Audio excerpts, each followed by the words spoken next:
We are seeing all the time people risking their lives to go and do things that usually normal people, ordinary people will not do. This is from MBL. You can see that the website shows that somebody went near the erupting volcano of the Verkís Peninsula, the K1 crater, cooking sausage beside the gases that are, emanating from this area.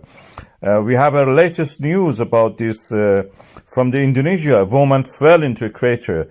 This crater of a volcano is famous for having blue flames when it is burning. The lava is burning inside the atmosphere. Certain elements like sulfur. These are areas seismically active. There are hazard maps available to them. For example, for this K1 crater that I mentioned, there is a clear hazard map.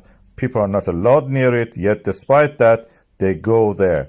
Why it is such a thing happening? I think the first thing is that they don't trust the risk assessment offered to them by the authorities.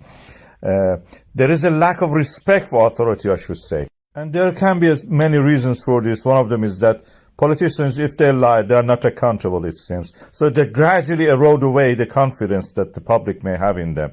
So the political system should actually find a way to restore the respect for the authorities. Those who are in public service should actually watch what they are saying.